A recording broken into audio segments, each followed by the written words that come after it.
नमस्कार दोस्तों, स्वागत है आप सभी का अपने YouTube चैनल पीके हिंदी योजना में। तो दोस्तों, सरकार ने बनाया बड़ा प्लान। अब हर महीने मिलेंगे हजारों रुपए। हाल ही में खबर निकलकर सामने आ रही है जिसमें कहा जा रहा है कि सरकार ओपीएस को लेकर ये तगड़ा प्लान बना रही है।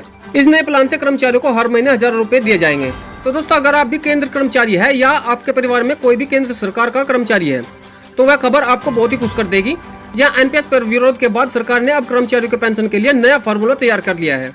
रॉयटर्स की रिपोर्ट में दावा किया गया है कि केंद्र सरकार के कर्मचारियों को मौजूदा बाजार में जुड़ी पेंशन योजना बदलाव करके उन्हें अंतिम आरहित वेतन का 40%, 45% न्यूनतम पेंशन देने का जल्द आश्वासन देगी।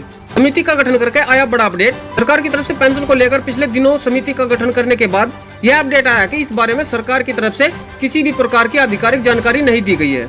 माना जा रहा है कि सरकार ने यह कदम अगले एक साल में राज्य में होने वाले विधानसभा चुनाव और 2024 लोकसभा चुनाव को ध्यान में रखते हुए यह कदम उठाया गया है।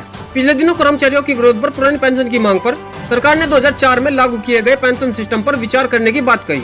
साथ ही नेशनल पेंशन स्कीम पर रिपोर्ट देने के लिए एक समिति का गठन किया गया है। मौजूदा नेशनल पेंशन स्कीम में कर्मचारियों को मूल वेतन का और सरकार को 14% योगदान करने की जरूरत होती है।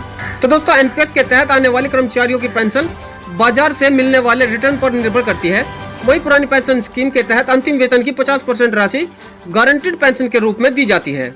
रॉयटर्स की रिपोर्ट में दावा किया गया है कि अब सरकार वर्तमान में पेंशन योजना को बदलाव करने की तैयारी कर रही है। 40% से 45% राशि मिलने की उम्मीद है। रिपोर्ट में दावा किया गया है कि नया नियम लागू होने के बाद कर्मचारियों को पेंशन के रूप में उनके अंतिम वेतन की 40% से 45% तक राशि मिल सकेगी। वित्त मंत्रालय के एक अधिकारी ने रॉयटर्स से बातचीत में कहा कि सरकार का प्लान किसी भी पुरानी पेंशन योजना को फिर से बहाल करने का नहीं है। वित्त मंत्रालय के अधिकारियों ने कहा कि पेंशन पर बनने वाला नया सिस्टम उन राज्यों की चिंताओं को दूर करेगा जिन्होंने पुराने पेंशन सिस्टम में वापसी की है। आपकी जानकारी के लिए बता दें कि पिछले दिनों राजस्थान, झारखंड, छत्तीसगढ़, हिमाचल प्रदेश और पंजाब सरकार ने पुरानी पेंशन प्रणाली को बहाल करने का ऐलान किया है।